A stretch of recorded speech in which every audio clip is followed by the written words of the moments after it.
Many thanks for choosing us. One person attack which occurred at about 4 p.m. Wednesday, according to eyewitnesses, was carried out by 4 armed men on motorbikes.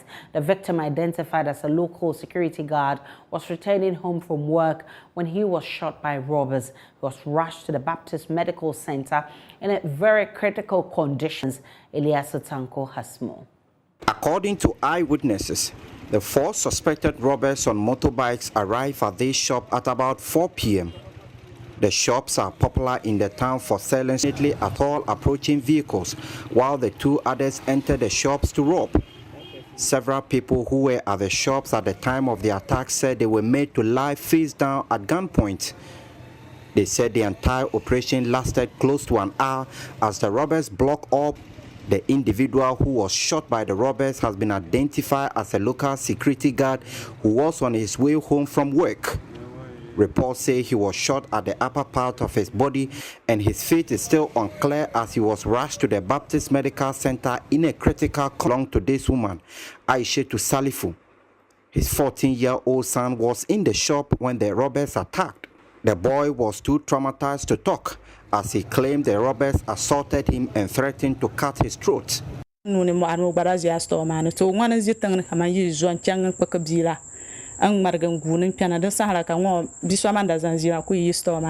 My son was in the shop with his little sister.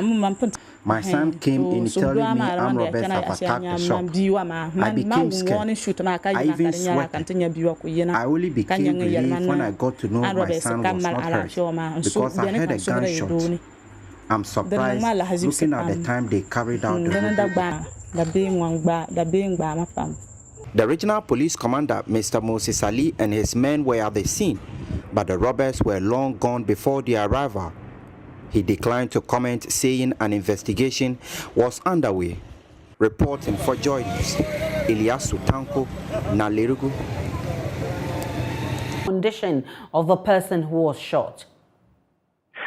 Unfortunately, Aisha, we have gotten a report that this person has passed on. He has succumbed to the wounds that he suffered during this particular attack. And so as I speak now, the person... Well, it's still a very fluid situation. As I speak to you now, the regional House of Chiefs is currently in a meeting, and this has been one of the top agendas. The Overlord himself has made a strong comment on this particular incident. He has roundly condemned this particular incident, and he's asking the security to go after this. But recently in the region, there have been several robbery attacks, especially in the West Mamprisi municipality, where we have recorded at least 5 robbery attacks since this particular year. And so we need to do more to counter these criminals. And what has the police been doing since the attack? Well, the police themselves have been making calls for their men and for them to be retooled. For instance, in the Wale area, the police do not have vehicle to patrol, hasn't been replaced. And also, they have also complained about lack of staff. And so the police are saying that they will need resources and staff to be able to deal with this particular issue.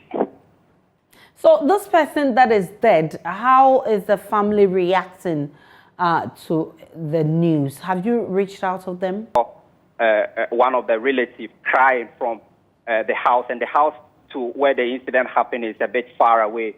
So we saw this person crying all the way from the house to the scene and subsequently to the Baptist Medical Center where he was rushed to. And so as I speak to you now, there's mourning, and because of the conservative nature of the queue now, people continue to trunk to the family house to show their support and to mourn with them.